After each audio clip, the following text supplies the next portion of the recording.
السلام علیکم ورحمۃ اللہ تعالی وبرکاتہ نحمدہ ونصلی علی رسولہ الکریم اما بعد فاعوذ باللہ من الشیطان الرجیم بسم اللہ الرحمن الرحیم کل نفس ذائقۃ الموت آمنت باللہ صدق اللہ العظیم الصلاۃ والسلام علیک یا رسول اللہ الصلاۃ والسلام علیک یا حبیب اللہ وعلی آلک واصحابک یا حبیبی یا رسول اللہ صلی اللہ تعالیٰ علیہ وسلم۔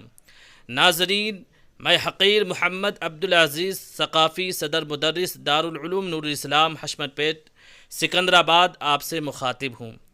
ناظرین، یہ خبر نہایت ہی افسوس کے ساتھ دی جا رہی ہے کہ آج ہماری جماعت کے ایک مایہ ناز شخصیت، پیر طریقت، رہبر شریعت، گل گلزار رضویت، حضور شہباز دکن حضرت علامہ مولانا مفتی قاری محمد مجیب علی رضوی القادری صاحب قبلہ کا آج انتقال ہو گیا ہے۔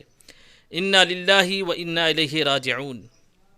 مرکز اہل سنت دارالعلوم نور الاسلام کے ناظم اعلیٰ حضرت علامہ مولانا سید امجد حسینی افضلی چشتی صاحب قبلہ اور ادارہ حاضہ کے تمام اساتذہ کرام، علماء کرام کے جانب سے یہ تعزیتی پیش کی جا رہی ہے کہ اللہ تبارک و تعالی حضرت کے درجات کو بلند عطا فرمائے اور سرکار دو عالم صلی اللہ علیہ وسلم کے نعلین پاک کے صدقے میں حضور شہباز دکن کو جنت الفردوس میں اعلیٰ سے اعلیٰ مقام عطا فرمائے اور حضرت کے اہل خانہ، مریدین، متقدین، متوسلین کو صبر جمیل عطا فرمائے۔